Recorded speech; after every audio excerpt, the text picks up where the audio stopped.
In this module, we discuss the assignment problem.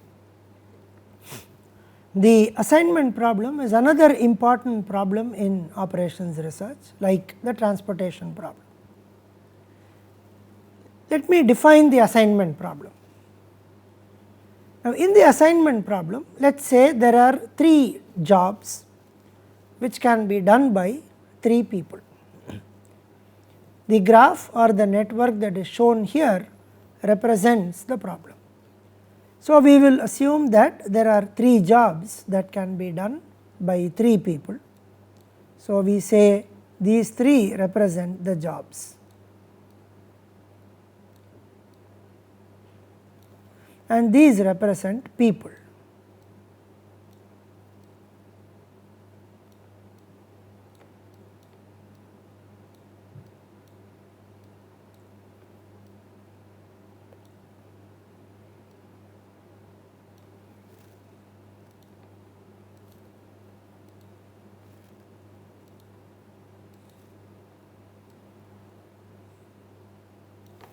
So, these represent people who can do these jobs.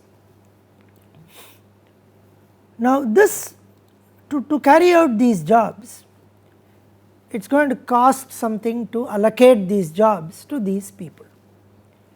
For example, this figure 8 would be the cost of giving job 1 to person number 1. So, job 1 to person number 1, it costs say 8 rupees or 8 units of money. For example, it costs 5 rupees or 5 units of money to allocate job number 2 to person number 3. So, there are 9 such costs. There is a cost that each person is going to charge, or it is going to cost the organization to allocate these jobs to people. There are an equal number of jobs and people. So, at the end these jobs have to be allocated to people such that each person gets only one job and each job goes to only one person, each person gets only one job. There is a one-on-one assignment. How to do that at minimum cost is called the assignment problem. Looking at the problem from a slightly different perspective, since we have 3 jobs that can be assigned to 3 people, and in general if there are n jobs that have to be assigned to n people, this can be done in n factorial ways, because the first job can go to any one of the 3 persons if it is a 3 by 3 problem. The second job will go to can go to any one of the remaining 2, because one of them would get the first job, and the third job will go to the third person. So, if there are 3 jobs, it can be done in 3 factorial ways, and if there are n jobs in general, it can be done in n factorial ways. Now, among these 3 factorial possibilities in this problem, or n factorial in general, which one has the least cost?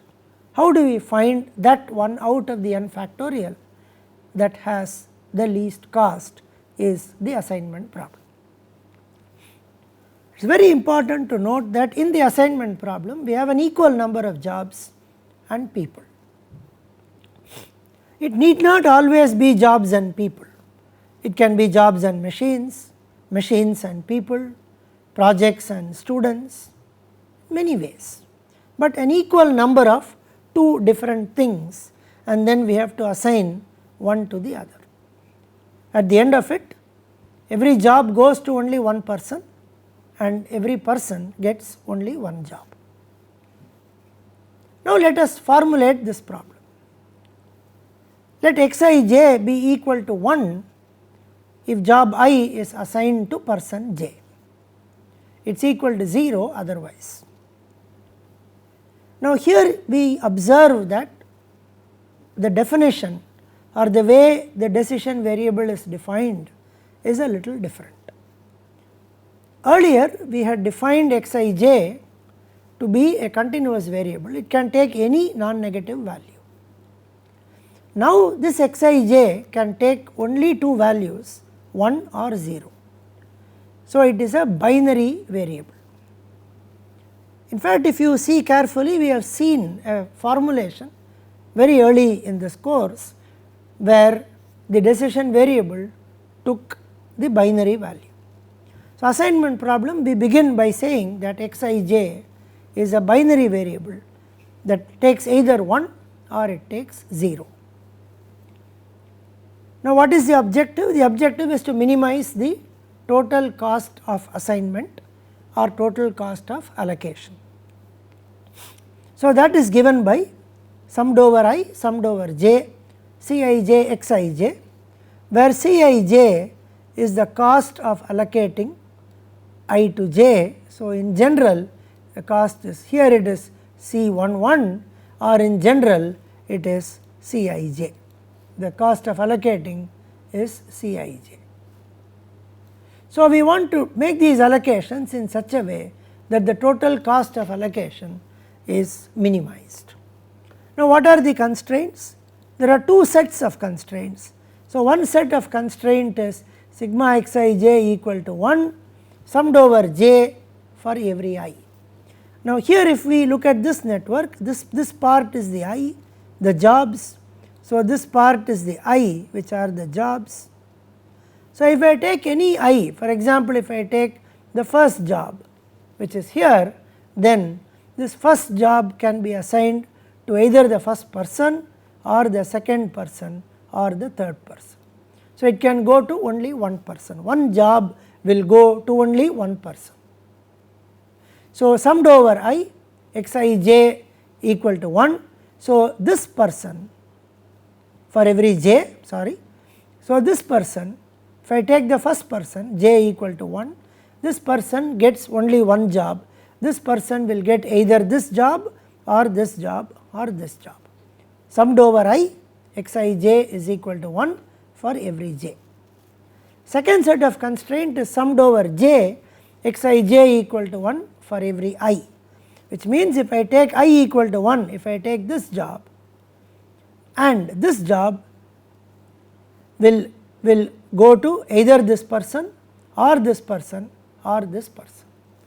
The first constraint will say that this person will get either this job or this job or this job. The second constraint will say that this job will go to either this person or this person or this person. So first set is about a person getting only one job, and the second set is about a job going to only one person. So there are three constraints. If you look at a 3 by 3 assignment problem, in general there are n constraints here and there are another n constraints here. So we will see that there are n constraints here, there are another n constraints here, and there are n square variables, decision variables, because I equal to 1 to n, j equal to 1 to n gives us n square decision variables and 2n constraints. The n square decision variables are binary variables. So we define xij as 0 or 1. So they are defined as binary variables with 0 or 1. Now this is the formulation of the assignment problem. If you elaborate and go to the first constraint, xij equal to 1 summed over I for every j. Suppose I take this j equal to 1, the constraint will be x11 plus x21 plus x31 is equal to 1. For this x12 plus x22 plus x32 equal to 1, and for this x13 plus x23 plus x33 is equal to 1. If I take this set of constraint for I equal to 1, this will be x11 plus x12 plus x13 is equal to 1 and so on. So there will be 6 constraints and 9 variables in a 3 by 3 assignment problem, and in general in a n by n assignment problem there are n square decision variables and 2n constraints in a n by n assignment problem. All the decision variables are binary variables.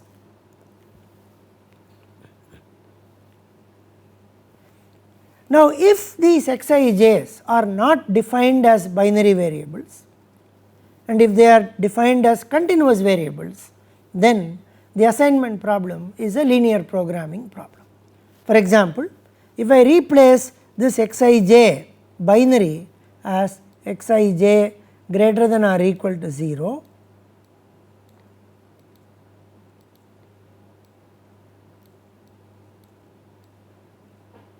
if I replace these binary variables by continuous variables, the assignment problem is a linear programming problem, because the objective function is a linear function, the constraints are linear and there is a non-negativity restriction. So, if we replace this and make it a linear problem, then we can use either the simplex algorithm in its tabular form or any other linear programming way to solve the assignment problem. It is also important to note the assignment problem, if we define this xij to be a continuous variable, is also like a transportation problem, where there are an equal number of supply points and demand points, and each supply point supplies 1 unit and each demand point requires 1 unit. So, the assignment problem can also be seen as a special case of a transportation problem, where there are equal number of supply points and demand points, each supply point supplies only 1 unit and each demand point requires only 1 unit. So, the assignment problem is not only a linear programming problem, it is also a transportation problem.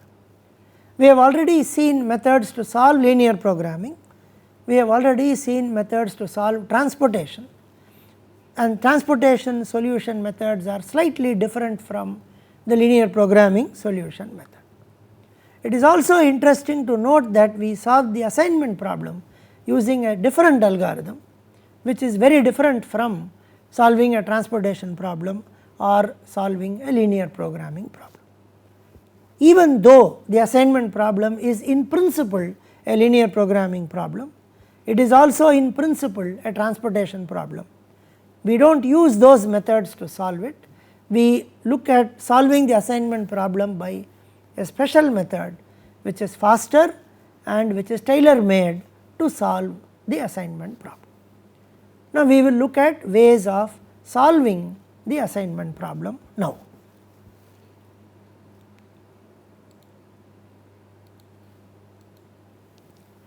Now, we look at the first example. It is customary to write the assignment problem in the form of a table as shown here. So, this 4 by 4 table represents a 4 by 4 assignment problem. So, it is a 4 into 4 assignment problem. We can assume that these 4 are jobs and these 4 are people.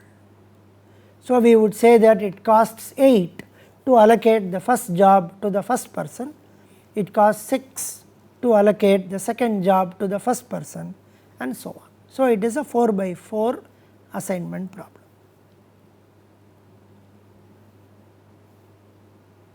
It is also possible to understand that if we can, because this assignment problem has an equal number of jobs and people, the matrix is always a square matrix. If it is a 4 by 4 problem, it is a 4 by 4 matrix and so on. So, whether we solve this matrix or whether we solve its transpose, it means if we assume that instead of 8, 6, 4, 8 as rows, 8, 6, 4, 8 becomes the columns and so on, it would still give the same solution. But right now let us look at defining clearly that the 4 rows represent the 4 jobs and the 4 columns represent the 4 people, and then let us solve the assignment problem. Now, the assignment problem is, the solution to the assignment problem is based on 2 simple principles. The first principle is, if the cost coefficient matrix, like the matrix that we have seen here or we have shown here, if this cost coefficient matrix, also called the Cij matrix, its Cij matrix, which is shown here, is greater than or equal to 0, which means it is going to cost us either 0 or some other cost to allocate a job to a person.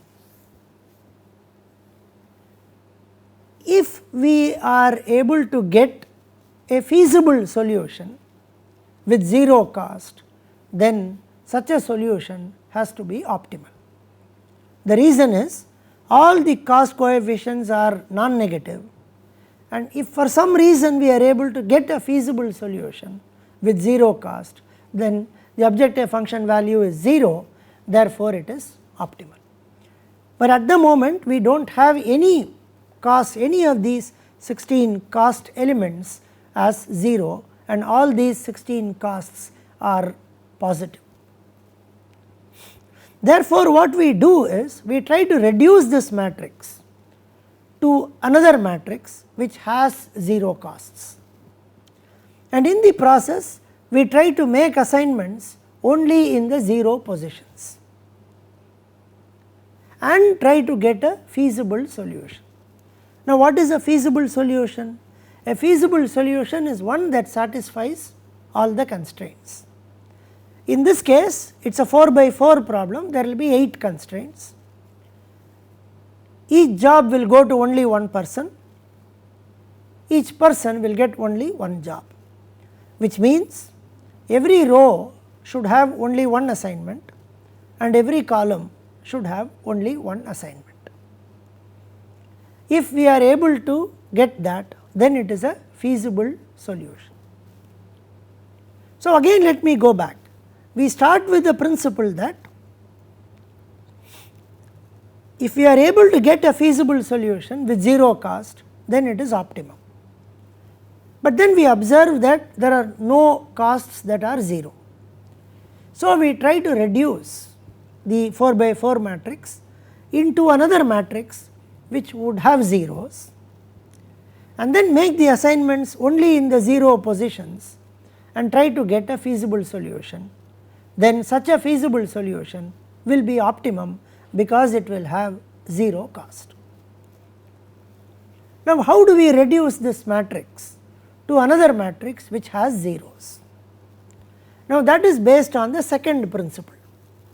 The second principle is this: suppose I take the first job.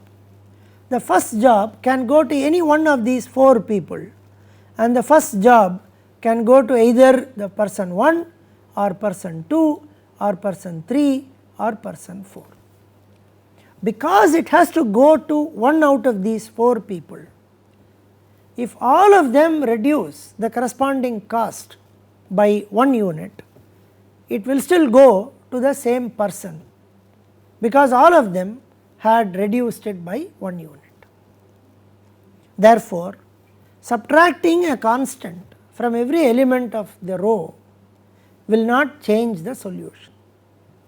In a similar manner, if I take these 4 jobs, the cost of allocating these 4 jobs to the first person, if we reduce the cost, all these 4 costs by 1 unit each, this person would still get the same job allotted to him or her, which also means that subtracting the same constant from every element in a column will not affect the solution. So, the second principle is, subtracting a constant from every element in a row will not affect the solution. Subtracting the same constant from every element in a column will not affect the solution. Again, solution means values that the decision variables takes, and in this case the actual allocation of jobs to persons. So, if we take the first row and we realize that if we subtract the same constant from every element of the first row, the solution is not getting affected. So, now let us try and subtract some constant and try to subtract as much as we can. So, the maximum that we can subtract from every element of the row is the minimum of the 4 costs, which is 4, because up to subtracting 4 the Cij will remain non-negative. If I subtract 5 from every element of the first row, then this thing will become -1, and I do not want to work with the matrix where Cij is negative. So, we have to make sure that Cij's are greater than or equal to 0. Therefore, if we subtract as much as we can, and in the process we want zeros, therefore, we subtract the row minimum from every element of the row, so that after subtraction this row will have at least one 0. So, we subtract 4 from every element of the first row, we subtract 5 from every element of the second row, we subtract 9 from every element of the third row, and we subtract 6 from every element of the fourth row. So, in principle we subtract the row minimum from every element of each row, and if we do that we get a new matrix which is like this. So, subtracting 4 from every element of the first row would give us 8 minus 4 4, 6 minus 4 2, 4 minus 4 0, and 8 minus 4 4, which are the 4 values that we see from here. Similarly, we subtract the row minimum from the second row to get 1 0 0 3, we subtract the row minimum from the third row to get 0 1 2 3, and we subtract the row minimum of 6 from the fourth row to get 1 0 2 and 4. So, now we have reduced this matrix to the one on the right hand side with a very interesting addition that every row now has at least one 0. You will realize that the second row has 2 zeros because 5 was the minimum and it occurred in 2 different places. Now, every row has one 0. Now, what is applicable to the row is also applicable to the column, because subtracting the same constant from every element of the column will not change the solution. So, we now look at the first column, the column minimum is 0. So, when we subtract we will get the same thing. We look at the second column, the column minimum is 0 and we will get the same numbers. The third column also has column minimum is equal to 0, so we will get the same numbers. But the fourth column has column minimum equal to 3, so we subtract the column minimum from every element of that, subtract the column minimum to get a new matrix where the first 3 columns are the same, the last column has changed to 1 0 0 and 1. So, we have now reduced the first matrix to this new matrix which is here, we have reduced it to this matrix which is here, and then if we solve this matrix the solution will be the same as that of the first one. How we solve this matrix, we will see this in the next class.